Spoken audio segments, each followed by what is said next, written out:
दर्शकवृन्द नमस्कार। संसारको शक्तिशाली देशको गुट G20बाट रुसलाई बाहिर निकाल्न पश्चिमी देशको विचारमाथि चीनले जवाफ दिएको छ। चीनको विदेश मन्त्रालयका प्रवक्ता वाङ बेनविङले बुधबार एक पत्रकार सम्मेलनका बेला G20मा कुनै पनि देशले कुनै पनि अर्को देशलाई निकाल्न अधिकार नभएको बताएका छन्। समाचार एजेन्सी रोयटर्सका अनुसार अमेरिका र अन्य पश्चिमी देश रुसलाई G20बाट निकाल्ने बारे विचार गरिरहेका छन्। यो रिपोर्टमा भनिएको छ, पोल्यान्डले मङ्गलबार अमेरिकी अधिकारीलाई रुसको सट्टा यस गुटमा राख्ने सुझाव दिएको थियो र उनीहरूमा यसमा सकारात्मक जवाफ आएका थिए। G20 विश्वका ठूला अर्थतन्त्रहरू भएको समूह हो जसले विश्वलाई असर गर्ने विषयहरू जस्तै विश्वव्यापी अर्थतन्त्र, जलवायु परिवर्तन र विकासमा मिलेर काम गर्ने लक्ष्य राख्दछ। यदि रुस बाहिरियो भने यो पश्चिमाद्वारा लगाइएको आर्थिक प्रतिबन्धमा अर्को वृद्धि जस्तै हुनेछ। यद्यपि यो विश्वास गरिन्छ कि भारत, चीन र साउदी अरब जस्ता यी G20 राष्ट्रहरूले यसमा रुसको समर्थनमा भिटो गर्न सक्छन्। केही विश्लेषकहरू विश्वास गर्छन् कि G7 को पश्चिमी गठबन्धनले यस वर्ष G20 बैठक बहिष्कार गर्नेछ। यसपटक इन्डोनेसियाको नेतृत्वमा रहेको र यसबारे चेतावनी दिएको बताइएको छ। जकार्ताले यस विषयमा अहिलेसम्म कुनै पनि सुनवाई गरेको छैन। अमेरिकी राष्ट्रिय सुरक्षा सल्लाहकार जेक सुलिभानले मङ्गलबार भने, हामी विश्वास गर्छौँ कि रुस अन्तर्राष्ट्रिय संस्था र अन्तर्राष्ट्रिय समुदायमा पहिले जस्तै रहनु सामान्य हुनेछ। रुस पनि G7 देशको सदस्य थियो। सन् 2000मा सामेल भएपछि यसलाई G8 नाम दिएको थियो। उता युक्रेनी अधिकारीले चेर्नोबिल परमाणु पावर प्लान्टमाथि कब्जा जमाएको रुसी सैनिकहरूले यहाँको एउटा प्रयोगशालालाई लुटेको र त्यसलाई नष्ट पारेको दाबी गरेका छन्। एक्सक्लुभ जोन म्यानेजमेन्टका लागि युक्रेनको सरकारी एजेन्सीले रुसी सैनिकले उनीहरूको सेन्ट्रल एनालिटिकल लेबोरेटरीमाथि क्षति पुर्याएको बताएको छ। यहाँ ठूलो मात्रामा परमाणु फोर राखेको उनले बताएका छन्। आफ्नो फेसबुक पेजमा जेलेन्स्कीले भनेका छन्, त्यहाँ रेडियो न्युक्लियोराइडको नमुना राखिएका थिए जुन असाध्यै एक्टिभ थिए। यो अब दुश्मनको हातमा छ।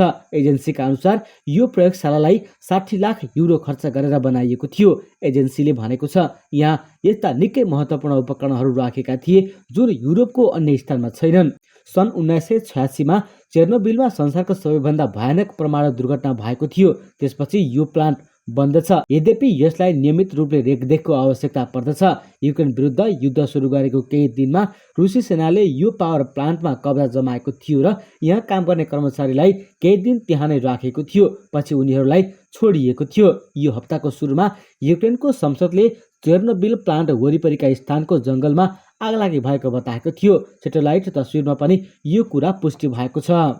उता रुसले अतिक्रमण गरेको 1 महिना पुग्ने लाग्दा युक्रेनी सेनाले कतिपय ठाउँमा सफलतापूर्वक प्रत्याक्रमण गरिरहेको अमेरिकाले बताएको छ। युक्रेनी सेनाले खास गरी दक्षिणी भेगमा त्यस्ता कारबाही गरिरहेको पेन्टागनले जनाएको हो।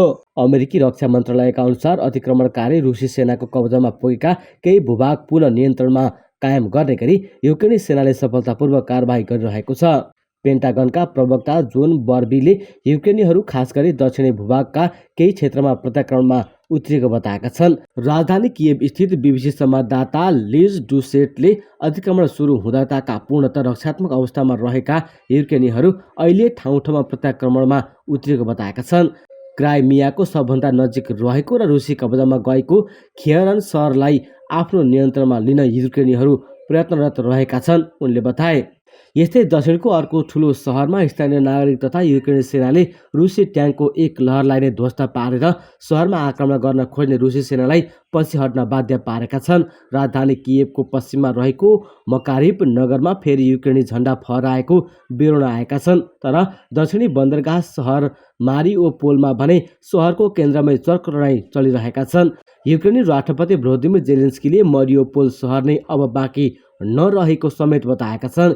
युक्रेनी उपप्रधानमन्त्री इरिना भेरेस्चुकले 6 दिन अगाडि बमबारीमा परेको थिएटरमा फसिरहेका ठानेका सयौं मानिसलाई उद्धार गर्नबाट अझै पनि उद्धारकर्मीलाई रोकिएको बताएका छन्। कम्तीमा 1 लाख मानिस मारिओपोल सहरमा भाग्न खोजिरहेको र उनीहरू खाना र पानीको अभावबाट गुज्रिएको समेत बताएका छन्। यता युक्रेनी राष्ट्रपति भ्लोदिमिर जेलेन्स्कीले युद्ध अन्त्यका लागि सम्झौता गर्न आफू तयार रहेको बताउँदै रुसी समकक्ष भ्लादिमिर पुटिनसँग द्विपक्षीय वार्ताका लागि पुनः आह्वान गरेका छन्। उनले मुलुकको पूर्वमा रहेका भूभागका विषयहरूमा बहस गर्न सक्ने बताउँदै रुसी सेना फिर्ता भएको खण्डमा युक्रेन नेटोमा सहभागी नहुने प्रतिबद्धता जनाउन समेत तयार रहेको बताए। रुसका राष्ट्रपतिसँगको पहिलो वार्तामै म यी विषय उठाउन तयार छु, युक्रेनी टेलिभिजन च्यानलमा अन्तर्वार्ता दिँदै उनले भने। यो सबैले सम्झौता गर्ने विषय हो। पश्चिमा मुलुकहरूका लागि जसलाई नेटोका विषयमा हाम्रा लागि के गर्ने भन्ने नै थाहा छैन। युक्रेनका लागि जो सुरक्षा ग्यारेन्टी चाहन्छ र रुसका लागि जो नेटोको विस्तार चाहँदैन, उनले भने। त्यस्तै उनले पुटिनसँग युद्ध अन्त्यका लागि जस्तोसुकै प्रारूपमा पनि आफू वार्ता गर्न तयार रहेको बताए। यद्यपि वार्तामा भएका छलफल जनमत सङ्ग्रहबाट पारित हुनुपर्ने उनको भनाइ थियो। यस्तै युक्रेनी स्यानपर्स सङ्घले युक्रेनको कम्तीमा 82,525 वर्ग किलोमिटर क्षेत्रमा विस्फोटक पदार्थ रहेको बताएको छ।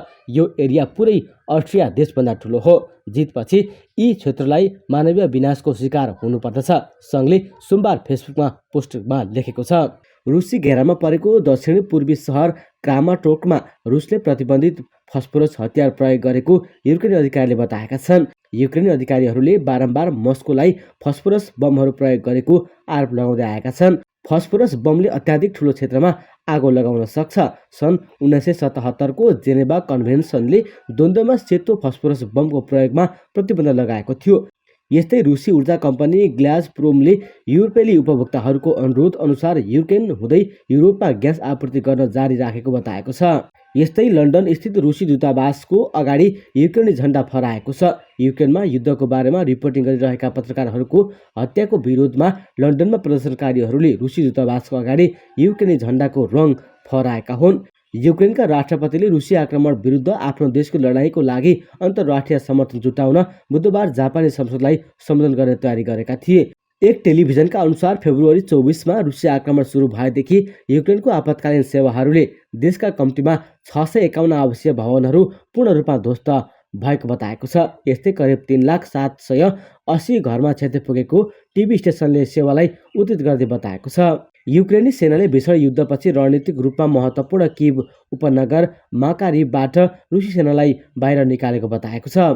उता अमेरिकी राष्ट्रपति जो बाइडेनले युक्रेनमाथि रुसले गरेको आक्रमणले अमेरिकी सैन्य गठबन्धन नेटो झन बलियो भएको बताएका छन्। व्यावसायिक क्षेत्रहरूका मानिसलाई सम्बोधन गर्दै उनले रुस विरुद्ध प्रतिबन्ध लगाउने विषयमा नेटोका सदस्य मुलुकहरूबीच एकता देखिएको उल्लेख गरेका हुन्। बाइडेनले यसअघि नेटो यसअघि कहिले पनि यति बलियो नदेखिएको बताए। रुस विरुद्ध प्रतिक्रियाको मामिलामा कमजोर प्रतिक्रिया दिएको बाइडेनले बताए। उनले क्वाडमा भारत अपवादको रूपमा देखिएको उल्लेख गरे। यद्यपि जापान र अस्ट्रेलियाले देखाएको प्रतिक्रियाको भने उनले सराहना गरे। उता किभ रुसी सेनाले पछिल्लो 24 घण्टामा युक्रेनको हवाई क्षेत्रमा आफ्नो हवाई उपस्थिति बढाएको युक्रेनको सेनाले जनाएको छ। धेरै मानवरहित हवाई सवारी साधनहरूको प्रयोगको अतिरिक्त शत्रुले बमवर्षक, आक्रामक र लडाकु विमान, क्रुज मिसाइल र ब्यालिस्टिक मिसाइलहरू विभिन्न दिशामा प्रयोग गर्छन्, युक्रेनको वायुसेना कमान्डले एक विज्ञप्तिमा भनेको छ। युक्रेनले सोमबार एउटा रुसी विमान, 2वटा हेलिकप्टर र 6वटा ड्रोन ध्वस्त पारेको दाबी गरेको छ। युक्रेनको दाबी स्वतन्त्र पुष्टि भने भएको छैन। यसैबीच एउटा भिडियो सन्देशमा युक्रेनी राष्ट्रपति भ्लोदिमिर जेलेन्स्कीले युक्रेनी सशस्त्र फौजले रुसी फौजको सशक्त प्रतिकार गरेको छ र उनीहरूलाई अगाडि बढ्नबाट रोकेको छ। युक्रेनको दोस्रो ठुलो सहर खार्किभमा युक्रेनी फौजले रुसी विमान खसालिदिएको बताइएको छ। उता अमेरिकी राष्ट्रपति जो बाइडेनले युक्रेन आक्रमणका कारण रुसी राष्ट्रपति भ्लादिमिर पुटिन भित्तामा पुगेको टिप्पणी गरेका छन्। व्हाइट हाउसमा साइबर सुरक्षाका विषयमा भएको गोलमेज बैठकपछि आयोजित कार्यक्रममा बोल्दै युक्रेन आक्रमणका कारण भित्तामा पुगेपछि पुटिनले युक्रेनमा घातक हतियारको प्रयोग बढाएको बताएका छन्। रुसले हाइपरसोनिक क्षेपणास्त्र प्रहार गरेको पुष्टि समेत गरे। पुटिनतर्फ लक्षित गर्दै बाइडेनले भने उनी जति भित्तामा पुग्छन् उति नै घातक हमला गर्नेछन्। उनले रुसले युक्रेनमा रासायनिक हतियार पनि प्रयोग गर्न सक्ने आशंका व्यक्त गरे। युक्रेनी फौजले आक्रमणकारी रुसी सेनालाई ध्वस्त पारेको दावी गर्दै बाइडेनले युक्रेन आक्रमणमा सुस्त भएका कारण पुटिनको व्यग्रता बढ्दै गएको समेत बताए। अमेरिकाले लगाएको प्रतिबन्धको बदला लिन रुसले साइबर आक्रमण गर्न सक्ने भन्दै यसका लागि तयार रहन समेत आह्वान गरे। मेरो विचारमा उनले साइबर उपकरणको पनि प्रयोग गर्नेछन्। साइबर आक्रमण, उनले भने उनीहरूसँग निकै परिष्कृत साइबर क्षमता छ। उता रुसले कब्जामा लिएको युक्रेनको दक्षिणी सहर खेर्सनमा स्थानीय बासिन्दाले प्रदर्शन गरेका छन्। रुसी आक्रमण र नियन्त्रण विरुद्ध स्थानीय बासिन्दाले सोमबार प्रदर्शन गरेका हुन्, तर प्रदर्शनकारीहरूमाथि रुसी सेना कर्मीहरूले गोली चलाएको स्थानीय सञ्चार माध्यमले बताएका छन्। सामाजिक सञ्जालमा पोस्ट भएका तस्बिर तथा भिडियोमा रुसी सैनिकले प्रदर्शनकारीलाई तितरबितर पार्न गोली चलाउनुका साथै विस्फोट पनि गराएको देखिएको छ। घटनामा केही प्रदर्शनकारी घाइते भएका छन्। मार्च 3 मा रुसी सैनिकले घोर्सन सहर कब्जा गरेका हुन्। त्यस यता त्यहाँ लगातार युक्रेनीहरूले प्रदर्शन गरिरहेका छन्।